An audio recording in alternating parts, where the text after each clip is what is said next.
Other interesting cultural news, you have Elon Musk on the U.S. government causing inflation.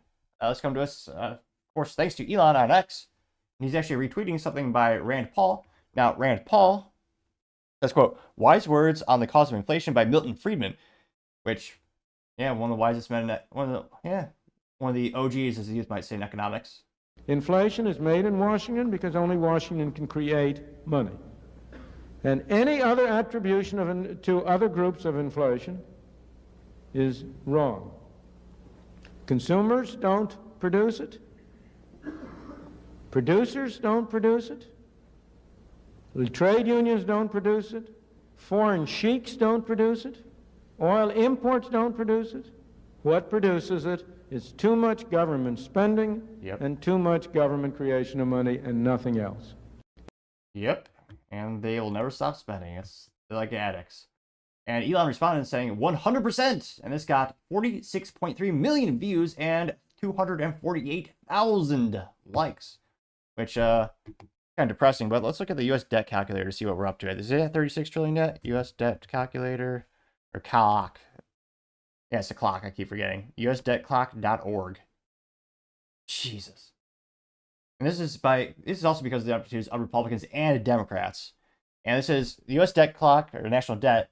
And granted, by the time this video, it's increasing literally every second. So by the time this video is rendered and uploaded, it'll change. But right now it's $35.692 trillion.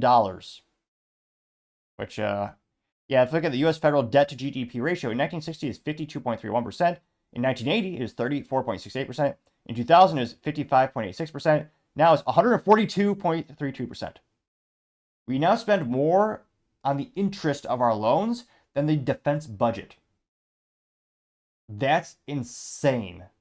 And we're going to have to eventually sell something off. Eventually, we have to liquidate some useless assets we don't need anymore to get some, get out of this debt. I don't know, maybe sell something useless like Hawaii.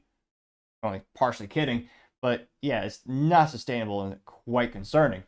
And I'm hoping more and more Americans are waking up to the fact of this is a huge national security issue, and everyone should be worried as hell and forcing their politicians to say, hey, if you don't fix this, you keep spending more than you take in, we're going to vote you out. And unfortunately, very few politicians are ever held accountable. Now, one of the top comments coming from Paul Zupa says, quote, inflation,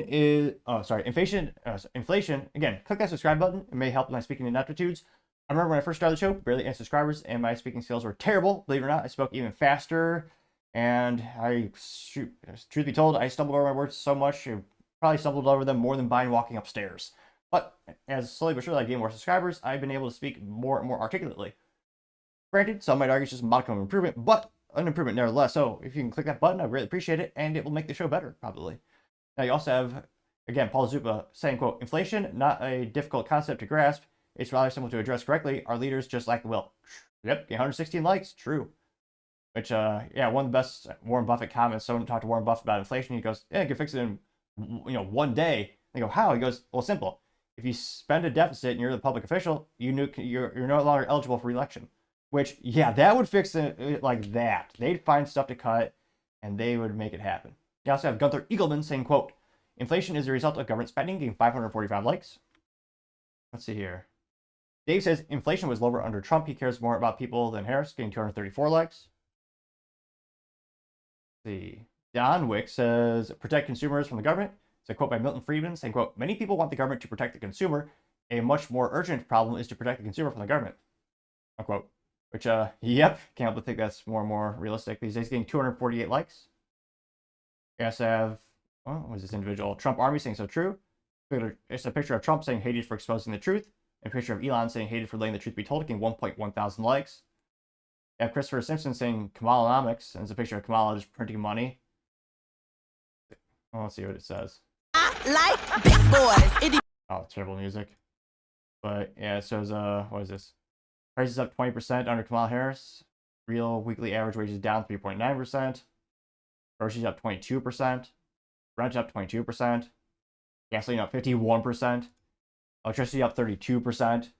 Yeah, never forget when it comes to groceries. If anyone tells you these big grocery is evil, grocery stores are the worst industry in terms of profitability. That's why you see barely. I mean, when's the last time you heard of a grocery startup or a new business that's going to go in the grocery industry? You won't see it.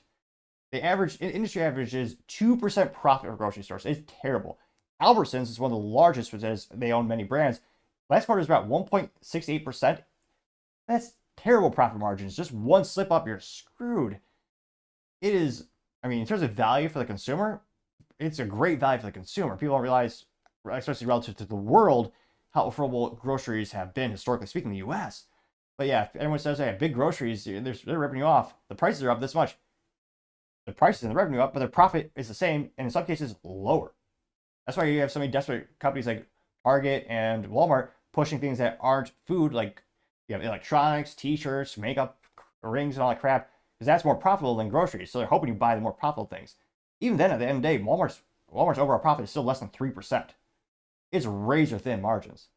Now, for manufacturing, I mean, it is just insane. You got electricity at 32%. We'll do one airfare up 23%. Eggs up 47%. Car insurance up 54%. Yeah, not great. They got 190 likes, which, again, some of those things are culturally speaking. Most Americans just, they really only care. They don't really care about the deficit. They should. But it's one of those things where, I mean, people really, they care about inflation, which is good. I wish they'd, vote for people to fix it. Which, again, there are a lot of inept Republicans. Don't get me started. That's why I really wish someone like Vivek would get, we'll see where he lands at the end of the day, politically speaking, in terms of a career, but I really hope he gets more actively involved in politics. There's a lot of rumors. Like he said, he's open to the idea of running in Ohio. But yeah, culturally speaking, I mean, everyone needs to wake up to how bad inflation is and realize who caused it and vote them out accordingly. And let me look at, I mean, it is becoming more and more of a topic around the water cooler, so to say, even though, granted, I work from home, but it's becoming more and more part of the cultural lexicon is talking about inflation. And I hope more people, come together and say, hey, we need to tackle this crap. We need to, set politics aside, get rid of the politicians who are having these policies that are causing inflation, get some new folks in the room, get some new blood, and try something different. But let me know in the comments, is this something you're hearing more and more about at the water cooler? Do you think it'll be a, one of the biggest topics for reduction? Let me know, because as always, be fascinated to hear what you have to say. Thank you, everyone, for taking the time to tune in. Again, try to get to 4,000 subscribers by the end of the month. So if you can click that button, I greatly appreciate it. Also, give me a thumbs up, thumbs down, or comment. It's a great way to give me some additional feedback, letting me know I can make the show better and better. Lastly, don't forget to take time to tell your family, tell your friends, tell your coworkers, heck, tell your enemies, tell anyone and everyone. Just stay safe, fight the good fight.